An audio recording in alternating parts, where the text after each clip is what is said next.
Well, it seems like what you would say if you got caught. Right. But look, Welcome to the stream. if we're being the most generous that we are here on the stream right now, the president is briefed testing out on the real sound, legitimate threats. And I thought, what better way to do it than to just stream it. And I happen to be watching this video. We can all imagine being there, right? Those of us who remember what the world was like post 9/11, fear is a powerful thing. So I can test out the sound live. But the guys who are doing that briefing, they're no longer scared of it. Because they've been dealing with this for years. This is the oldest thing. They've given this briefing times before. You know, when we talk about people talk about. Let me crank that down. They talk. So this sounds pretty good.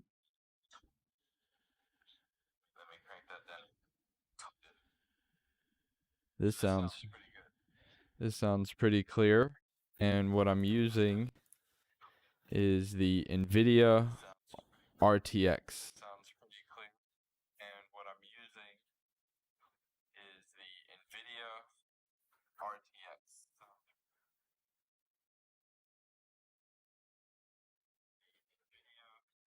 That's this little application right here, which comes with, I guess, with an RTX card, where you can change, well, you can run it through the NVIDIA RTX voices, use AI to remove background noise from audio.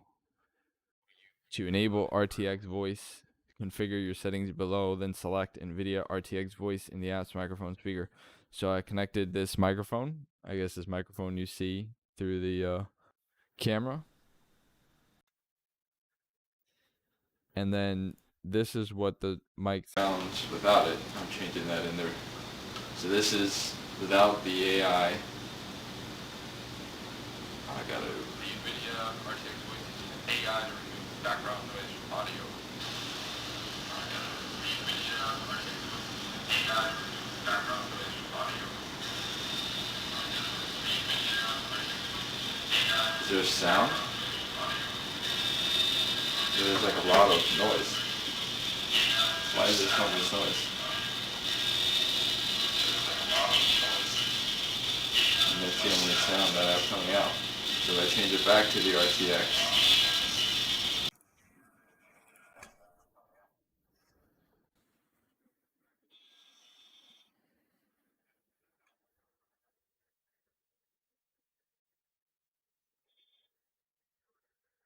So now it's switched back to the RTX. So this is the RTX, using the RTX noise reduction.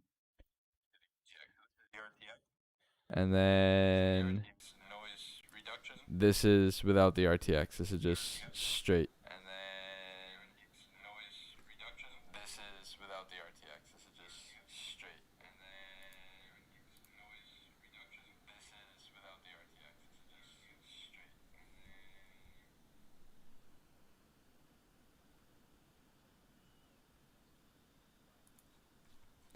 I should just run this through the microphone.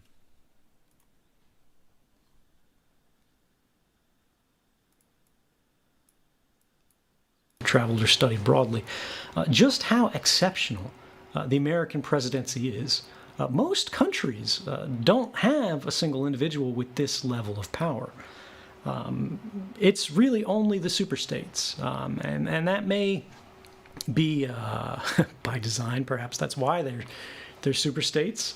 But when we look at sort of complex advanced democracies that are more peaceful, they tend to have a more multilateral system that has more people involved in smaller portfolios.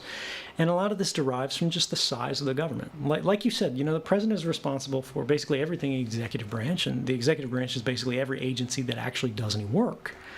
And so how do you correct for that without breaking it up, where you have smaller ministers and ministries and things like that that have different levels of responsibility, having a smaller government overall? You know, back in 1776, the federal government, you know, was pretty much a dream. We weren't even interested in having standing armies. The idea of an army that existed from year to year was a terrifying, forbidding thing.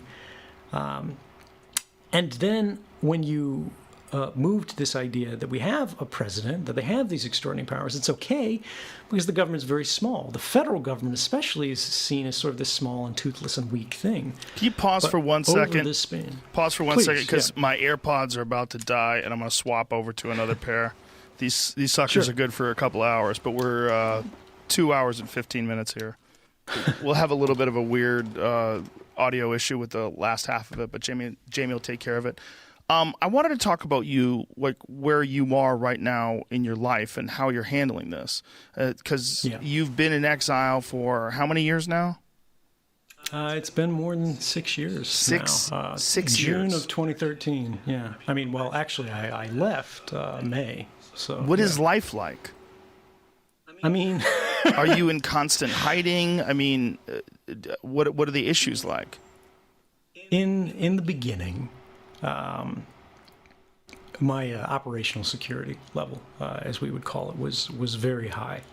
I was concerned about being recognized. I was concerned about being followed. I was concerned, really, about very bad things happening to me because the government made it very clear that from their position I was the most wanted man in the world. They literally brought down the president of Bolivia, his aircraft, and would not let it depart as it tried to cross the airspace of Europe, not even the United States. They wouldn't let it leave until they confirmed I was not on board. So yeah, that made me a little bit nervous, but you can't live like that forever. And although I was as careful as I could be, I still lived pretty happily because I was an indoor cat to begin with, right? I've always been a technologist. I've always been pretty nerdy. So as long as I have a screen and an internet connection, I was pretty happy. But in the years past, my life has become more and more open. Now I speak openly, I live openly, I go out, I ride the metro, I go to restaurants, I go, How often are you walks in the recognized? park. So this is a funny thing, is I'm almost never recognized. One of those things is I don't give Russian interviews because I don't want my face all over the news. Which is nice because it just allows people to sort of forget about my face, and I can go about my life. But it's one of the weird things that I'm recognized a couple times a year, even when I'm not wearing my glasses, in a museum or a grocery store or something like that, or out on the street. Just by somebody who I swear, like, these people are you might have read a story about them, like super recognizers, the people who just have a great memory for faces. Yeah. Because I can be like wearing a hood and like a jacket, can have a scarf around my face like in the winter, and like you can barely see my face, and they'll come up to me and they're like, "Are you Snowden?" And I'm like, "Whoa." That's What do you say? That's pretty impressive. That's a big storm. I'd say, yeah. Wow. It's nice to meet you. I've never had a negative interaction from being recognized. But for me, because I'm a privacy advocate, like I would much rather go unrecognized. Like I don't want to be a celebrity. But the other thing is, I'll get recognized in computer stores, and I think there's just like a mental association where people are like their brain, when it's cycling through faces that it recognizes, it's going through like the subset of nerdier people or something like that when you're in a computer store. Because for whatever reason, I'm recognized much more frequently when there's some kind of technological like locus. So you're living freely. You had to learn Russian? Did you learn it? Yeah, I mean, my Russian is still pretty crappy.